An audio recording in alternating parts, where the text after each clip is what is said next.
Hello everyone, today I'm going to show you how to make Disneyland corn dogs at home. Part of the key to getting like Disneyland is to make sure the batter has that distinct bit of sweetness to it. Also, if you can, finding the right hot dog helps. The ones from Disneyland seem to me more like a Polish sausage, kind of like those giant hot dogs you get from Costco or Sam's Club. I use these grass-fed Polish sausages that I got from Costco. They have a bit more flavor and juiciness than the typical hot dog, but use whatever you prefer, of course. I wanna do some.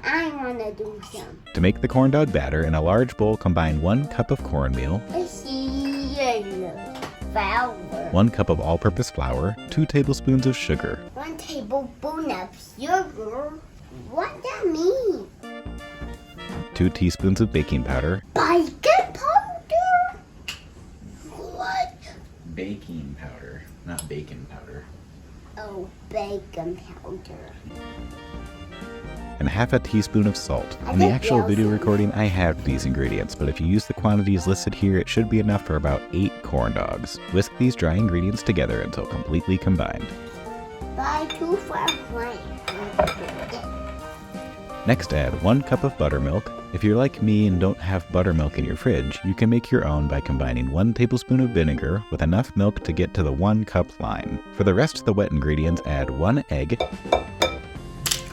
Good job. 2 tablespoons of honey. This helps with the extra sweetness note. Whisk all of the wet and dry ingredients together until there are no more dry spots remaining. Don't overmix this though. It's okay if there's some lumps. Treat it like a pancake batter or waffle batter. Once the ingredients are combined, set the bowl aside and let the batter rest for at least 10 minutes. If it goes longer, that's okay. While the batter rests, grab a large deep pot and fill it with around 2 quarts of vegetable oil. Heat the oil up to 350 degrees Fahrenheit so it's ready for frying. Be sure to keep an eye on this temp and that it doesn't get extremely hot or fall too low either. When you are ready to fry, make sure the batter is the right consistency. It should be thick enough to stick to a spoon but still drip off in clumps. Not too thick and not too liquidy. If it is too thick, you can add in a little bit more buttermilk to thin it out. If too thin, just let it sit for a little longer. With whatever hot dog you prefer, get a thick skewer or popsicle stick and insert it into the hot dog far enough that it is secure and in place. In my case, I only had these skinny skewers, so I had to use 3 piled next to each other to make sure that it was sturdy enough. To batter the hot dogs, first pat the hot dogs down with a paper towel to dry them. This will help keep the batter from sliding off and let it stick to the hot dog batter. Another trick to battering corn dogs is to pour the batter into a tall glass and then insert the hot dog straight into the batter until completely coated. Once the hot dog is all battered,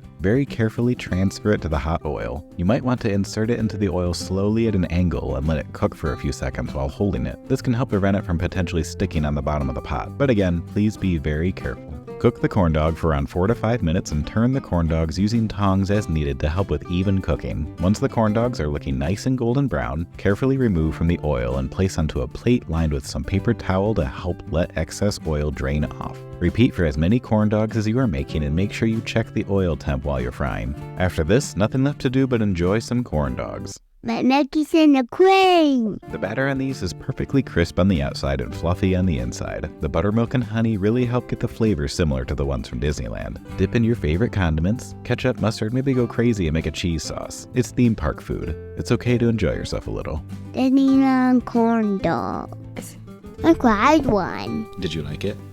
Yeah, I did. And now you know how to make Disneyland corn dogs. I hope you enjoy making these yourself and make a little Disney magic at home. As always, thank you so much for watching. If you enjoyed this video or learned something new, please consider leaving a like to this video. Also, subscribe if you like Disney parks. I make quite a bit of Disney park food in this channel, so follow along and learn more. Thanks again. See you next time. It's like Bengal and Dory-Go, like a mountain. Oh, really? Yeah. It's not the Bengal and Dory, it's like the Bengal and Dory will go to the mountain. Wow. Together. And went to 2. That's so cool. Yeah.